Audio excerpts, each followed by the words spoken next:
Olá, tudo bem? Professor Paulo Torres aqui mais uma vez e de novo para a gente continuar falando sobre teoria geral das provas, né? Hoje a gente vai falar um pouco mais sobre provas em espécie, mas só para recapitular o que a gente falou no nosso último encontro, que aliás, se você não assistiu, dá uma procurada nos vídeos do YouTube porque ele está lá disponível para ser assistido, tá?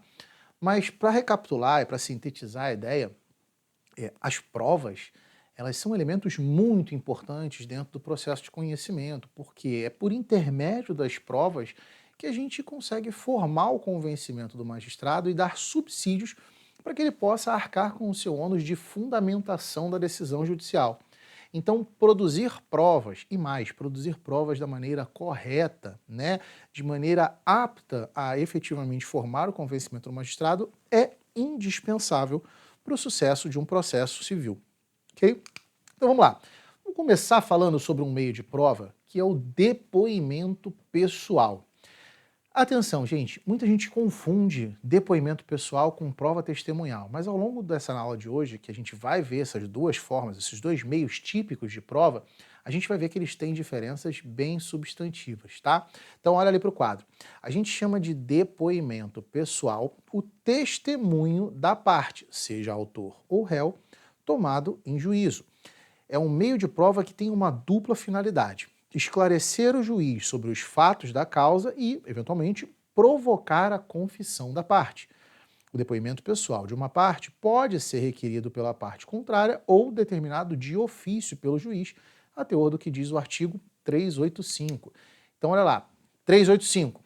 Cabe à parte requerer o depoimento pessoal da outra parte, a fim de que esta seja interrogada na audiência de instrução e julgamento, sem prejuízo do poder do juiz de ordená-lo de ofício. Parágrafo 1º. Se a parte pessoalmente intimada para prestar depoimento pessoal e advertida da pena de confesso não comparecer, ou comparecendo se recusar a depor, o juiz aplicar-lhe-á a pena. Então veja bem, o depoimento pessoal ele é extremamente importante, porque embora a narrativa dos fatos seja feita pelos patronos das partes nas suas respectivas peças de petição inicial e de contestação, o fato é que cada parte conta a sua versão dos fatos a partir do seu prisma, dando ênfase àquelas circunstâncias que são mais favoráveis aos seus direitos e provavelmente, né, potencialmente, deixando de lado, deixando ali um pouco escondidos aqueles fatos que não são tão úteis assim à tutela do seu direito. Durante o depoimento pessoal, o magistrado que realiza a condução dessa oitiva, ele pode ir fazendo perguntas e a partir de técnicas de interrogatório muito específicas, ele pode, vamos dizer assim, entre aspas, arrancar a verdade dos fatos da parte. Agora, atenção, não pode haver constrangimento da parte no depoimento pessoal, sob pena da gente estar diante de um meio de prova moralmente ilegítimo, como a gente viu no nosso último encontro. Então, é preciso que essa condução da oitiva da parte seja feita de maneira consciente, né, de maneira adequada, para que você possa, sim, obter dela as informações necessárias sem que você acabe contaminando o meio de prova em questão. Então, olha lá. O ônus da parte não é somente de depor, mas o de responder a todas as perguntas formuladas pelo juiz com clareza e lealdade. Dessa forma, quando a parte, sem motivo justificado, deixar de responder o que lhe for perguntado ou empregar evasivas, o juiz, apreciando as demais circunstâncias e elementos de prova, declarará na sentença que houve recusa em depor. Então, atenção, mesmo que a parte venha a prestar depoimento, se esse depoimento é feito de uma forma não colaborativa, né, a parte está sempre dando respostas evasivas, respostas lacônicas, se recusando a responder absolutamente às perguntas feitas pelo magistrado, o magistrado pode, mesmo com a presença dela no depoimento pessoal, outorgar a pena de confesso por conta da recusa do depoimento. Tudo bem? Então, olha lá. Em que momento esse depoimento é feito?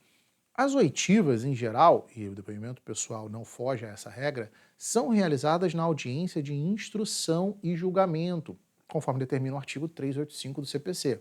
E, em regra, a gente colhe primeiro o depoimento pessoal da parte autora depois do depoimento pessoal do réu, para que a gente possa seguir a dinâmica dos fatos dentro daquele liame natural do contraditório, tá? Mas atenção, a parte que não prestou o depoimento não pode ter acesso, não pode ouvir o depoimento do seu ex-adverso, tá? Então, o réu, por exemplo, não pode assistir o interrogatório da parte autora. Sob pena de, em o fazendo, isso vai acabar contaminando o seu relato, fazendo com que ele ganhe uma vantagem estratégica que é prejudicial ao equilíbrio, né, à neutralidade do processo. Sobre o depoimento pessoal, existem casos que a parte mesmo intimada a depor pode não vir a efetivamente apresentar o seu depoimento. Então olha ali o que diz no nosso slide. Há casos, contudo, em que se considera liberta a parte do ônus de depor. Nestes casos, sua recusa será feita com um motivo justificado, como diz a ressalva do 386, e não terá, portanto, a aplicação da pena de confesso. E onde estão essas hipóteses da parte se recusar, né, se considerar liberta do ônus de deposição? Olha lá o artigo 388 do CPC. A parte não é obrigada a depor sobre fatos criminosos ou torpes que lhe forem imputados, a cujo respeito por estado ou profissão deva guardar sigilo, acerca dos quais não possa responder sem desonra própria de seu cônjuge, de seu companheiro ou de parente em grau sucessível, que coloquem em perigo a vida do depoente ou das pessoas referidas no inciso 3, portanto, cônjuge, companheiro ou parente em grau sucessível. Parágrafo único, essa disposição não se aplica às ações de Estado e de família, né, onde o depoimento precisa ser tomado. Então, atenção! Se, por exemplo, imaginem que eu sou chamado a apresentar um depoimento pessoal, e nesse depoimento pessoal eu sou inquirido sobre questões relativas à minha atividade como advogado. Por uma questão de sigilo profissional, eu posso estar impedido de depor sobre essas questões. E esse meu impedimento, essa minha recusa a falar sobre estes aspectos, ela não pode ser considerada uma confissão, porque está dentro das hipóteses de escusa do artigo 388 do CPC. Tudo bem? E já que a gente está falando de confissão, vamos falar sobre a confissão como meio de prova. Porque, embora ela possa ser obtida dentro do depoimento pessoal, a confissão é um meio de prova próprio, típico, autônomo. Olha ali o quadro. A confissão é a admissão por uma das partes da veracidade de fato contrário ao seu interesse e favorável ao interesse do adversário. A confissão pode ser judicial ou extrajudicial e só pode versar sobre fatos relativos a direitos disponíveis, sendo expressamente reputada ineficaz a confissão feita por quem não é capaz de dispor do direito a que se refiram os fatos admitidos como verdadeiros. Então, deixa eu voltar aqui. Então, para a gente entender, a confissão é quando eu assumo fatos que são contrários aos meus interesses, mas eu só posso confessar sobre direitos disponíveis e sobre os quais eu tenha capacidade de dispor. Então, a incapacidade da parte pode, inclusive, ser gerar uma incapacidade material de confissão sobre aqueles fatos. Olha ali, a confissão judicial ela pode ser espontânea ou provocada. Espontânea quando a parte efetivamente vem aos autos, seja em depoimento pessoal, seja por um documento, seja por uma petição, ela vai e confessa os fatos de forma voluntária, sem ser levada a essa confissão. Já a confissão provocada é aquela que é obtida no depoimento pessoal da parte e que deve constar do termo de depoimento como sendo tanto, ok? Então, confissão pode ser tanto espontânea quanto provocada. E no caso da confissão espontânea especificamente, ela pode ser também feita pelo advogado, tá? Por meio de petição, desde que na sua procuração o advogado tenha poderes especiais para confessar. Tudo bem? Vamos lá, vamos continuar. Quais são os efeitos da confissão? Bom, o primeiro efeito da confissão, e o mais importante, é que ele faz prova plena daquilo que se estava provando, se estava tentando provar naquele momento. Mas atenção, a confissão de um fato não significa a confissão de todos os fatos. Eu posso confessar um elemento, sem que, no entanto, eu esteja ali anuindo com o direito da parte autora. Então imaginem que eu estou sendo sou réu em um processo de cobrança no qual a parte autora alega que prestou serviços para mim e que eu não paguei os honorários adequados, né? Um pintor que foi pintar minha casa e eu não paguei os seus honorários ao final do trabalho. Eu posso perfeitamente confessar uma parte desses fatos. Falar, olha, de fato, eu não paguei. E aí eu posso opor a esses fatos outros fatos novos que são impeditivos, extintivos ou modificativos do direito da parte autora. Então, vamos lá, confissão. De fato, não paguei. Completando. Porém, não o fiz porque o serviço não foi prestado a contento. Não houve ali a qualidade contratada e, portanto, eu falei que não iria realizar o pagamento até que ele realizasse o serviço nos termos em que ele foi contratado. Eu confessei o não pagamento, mas isso não significa que eu anuí com a sua pretensão na petição inicial de receber os seus honorários pelos serviços prestados, já que eu estou dizendo que os serviços não foram prestados a contento. Tudo bem? Outra questão importante sobre a confissão é que a confissão diz respeito à pessoa do confitente. Não se entende confessados fatos de terceiros. Então vamos lá. Imagine que eu sou corréu numa ação e no meu depoimento pessoal, eu confesso fatos que me foram imputados na petição inicial. Aquilo que eu falar vai funcionar como confissão em meu desfavor. Para o meu corréu, essa será só mais uma matéria de prova. Não vai fazer contra ele a mesma prova plena que faz contra mim.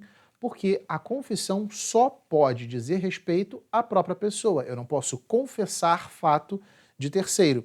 No máximo, será tido como um testemunho.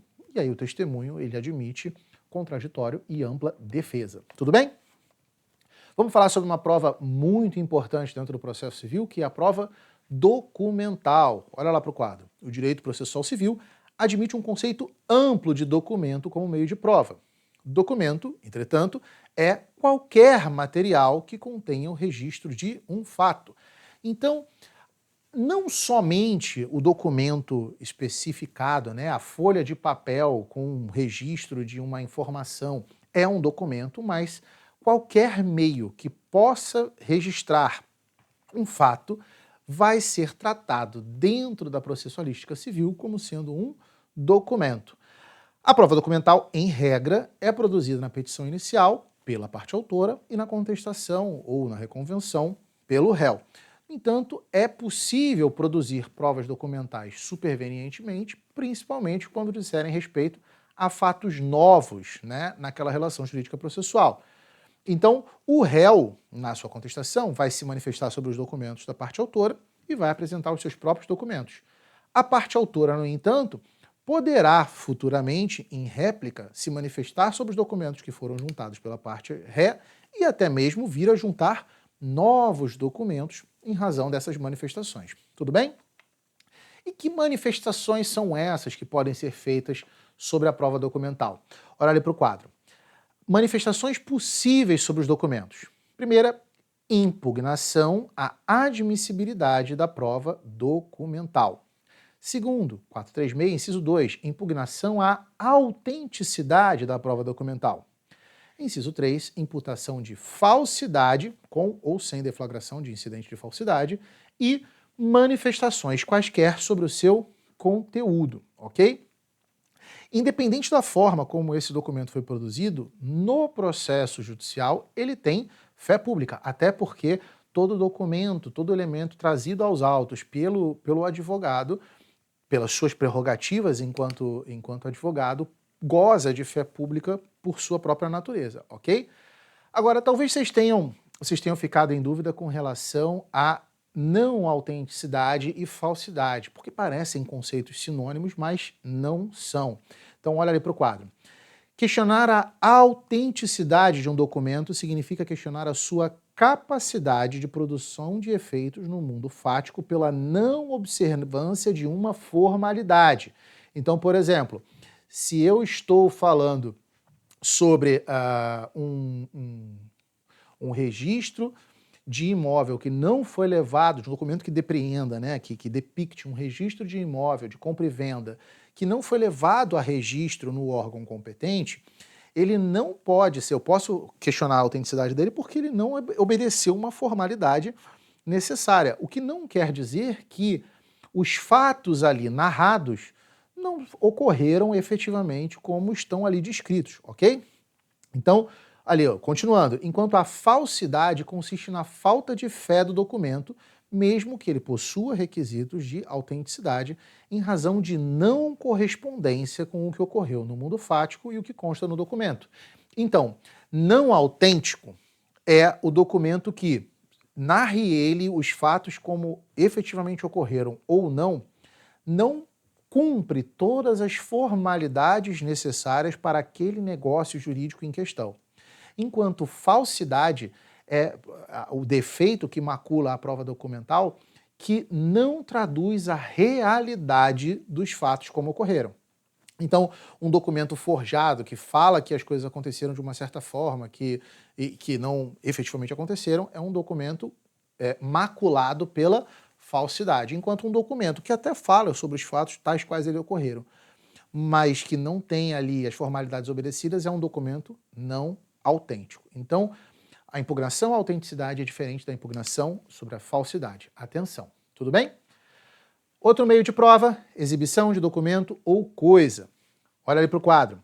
Do dever que incumbe às partes e aos terceiros de colaborar com o Poder Judiciário para o descobrimento da verdade, está lá no CPC artigos 378 a 380, decorre para o juiz o poder de determinar a exibição de documento ou coisa que se ache na posse das pessoas, sempre que o exame desses bens for útil ou necessário à instrução do processo.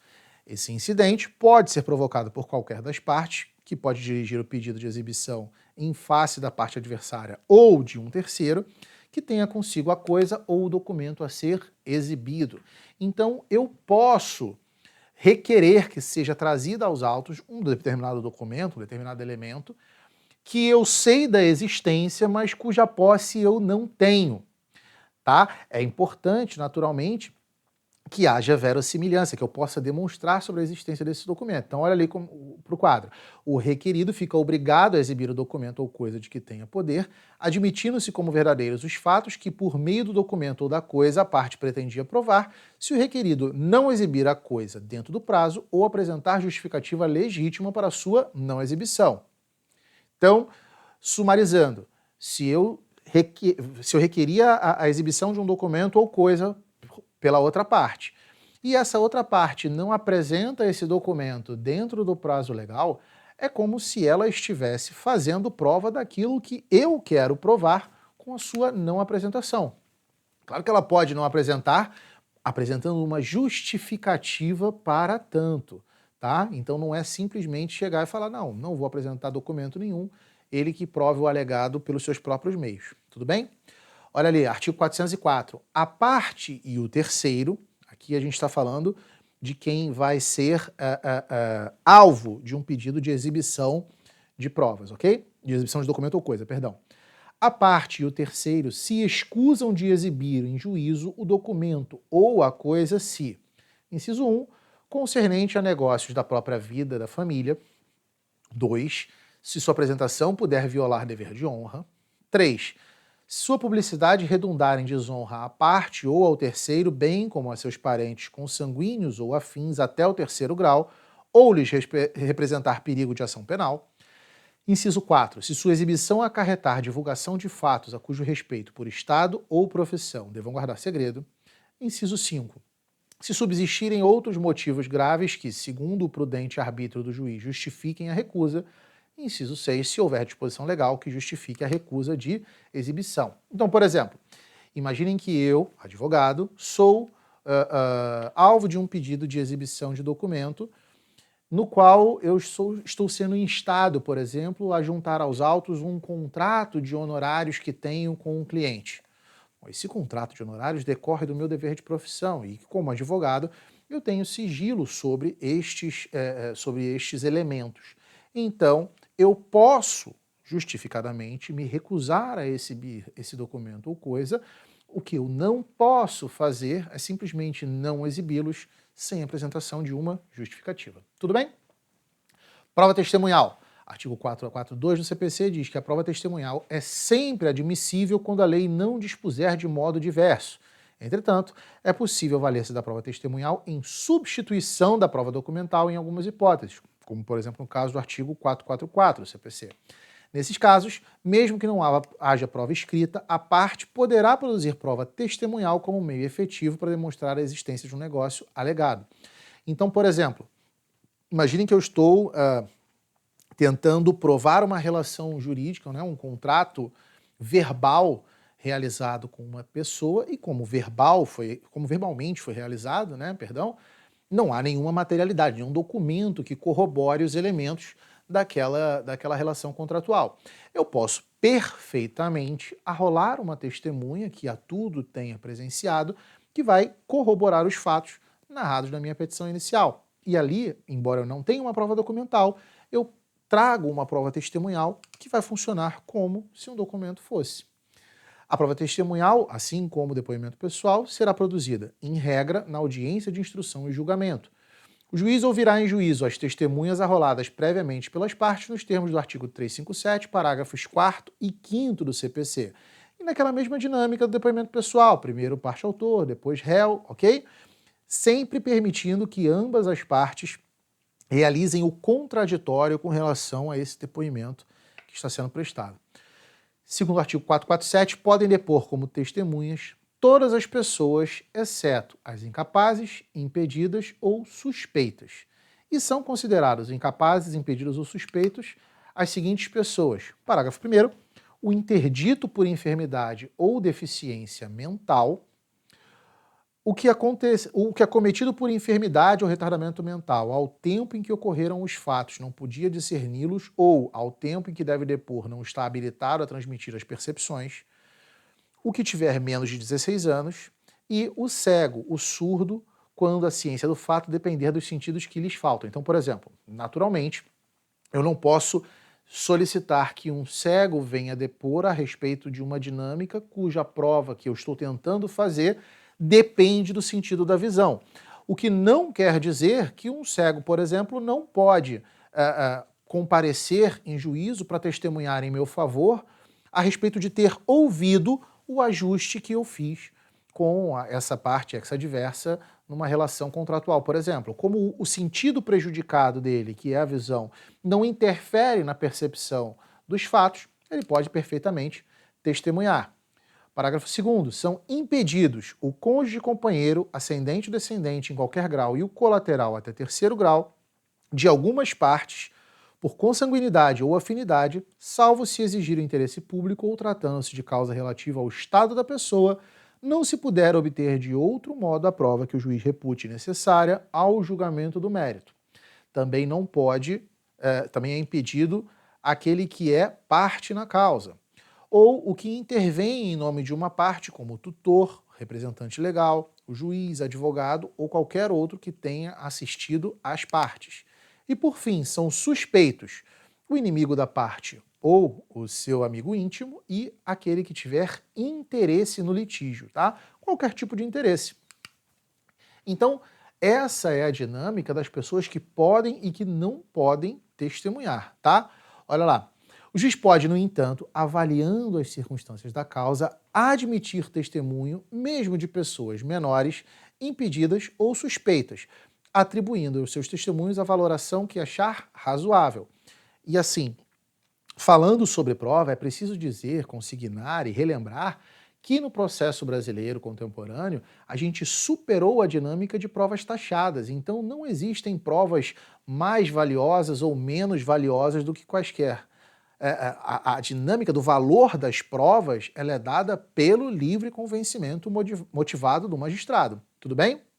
Então, falando sobre o depoimento da testemunha, a testemunha não é obrigada a depor sobre fatos que lhe acarretem gravidano, bem como ao seu cônjuge, companheiro e aos parentes consanguíneos ou afins, em linha reta ou colateral, até o 3º grau, e a cujo respeito por estado ou profissão deva guardar sigilo. Funciona da mesma dinâmica que o depoimento. Já estamos nos encaminhando para o final dessa aula, falando sobre a prova pericial. Sempre que a gente tiver necessidade de obter conhecimento técnico específico sobre uma determinada dinâmica de fatos, o magistrado pode se socorrer de profissional técnico gabaritado de sua confiança para auxiliar na produção daquela prova. Isso porque o magistrado não precisa ser conhecedor de toda a ciência de todo o mundo. O juiz precisa conhecer o direito. Então, por exemplo, se ele tem dúvidas com relação a uma questão técnica de um software ou a respeito de uma condição médica de um paciente, ele pode se socorrer de um profissional especializado que vai realizar o exame dessas circunstâncias fáticas em seu favor. Importante, o perito é considerado um auxiliar da justiça, então ele também está sujeito às hipóteses de impedimento e suspeição do Código de Processo Civil. Tudo bem? Agora, atenção, uma coisa é a perícia, outra coisa é a prova técnica simplificada. Olha o que diz ali o parágrafo 2º do artigo 464. A prova pericial consiste em exame, vistoria ou avaliação. Parágrafo 2º, de ofício ou a requerimento das partes, o juiz poderá, em substituição à perícia, determinar a produção de prova técnica simplificada, quando o ponto controvertido for de menor complexidade. Parágrafo 3º, a prova técnica simplificada consistirá apenas na inquirição de especialista pelo juiz sobre o ponto controvertido da causa que demande especial conhecimento científico ou técnico. Parágrafo 4º, durante a arguição, o especialista que deverá ter formação acadêmica específica na área objeto de seu depoimento poderá valer-se de qualquer recurso tecnológico de transmissão de sons ou imagens com o fim de esclarecer os pontos controvertidos da causa. Então, a perícia ela vai requerer vai demandar um exame refinado do objeto, enquanto a prova técnica simplificada é basicamente ouvir a opinião de um especialista. Tudo bem? Vamos ver como é que isso está sendo cobrado em concursos? Olha ali. Prova para consultor jurídico parlamentar da Câmara de Salto, em São Paulo, de 2023. Sobre a prova documental, assinale a prova correta. Alternativa A, incumbe a testemunha instruir a petição inicial ou contestação com os documentos destinados a provar suas alegações. Incumbe a testemunha, atenção. Não é lícito às partes, em qualquer tempo, juntar aos autos documentos novos quando destinados a fazer prova de fatos ocorridos depois dos articulados ou para contrapô-los aos que foram produzidos nos autos, nos autos correntes entre ascendentes, descendentes e durante o poder familiar. Alternativa C, o réu manifestar-se-á na contestação sobre documentos anexados à inicial e o autor manifestar-se-á em réplica sobre os documentos anexados na contestação. E alternativa D, a parte intimada a falar sobre o documento constante dos autos não poderá impugnar a admissibilidade da prova documental. Aqui temos 3 alternativas um pouco meio que absurdas e uma alternativa bastante clara, então a análise dessa questão ficou fácil depois de toda essa nossa conversa de hoje.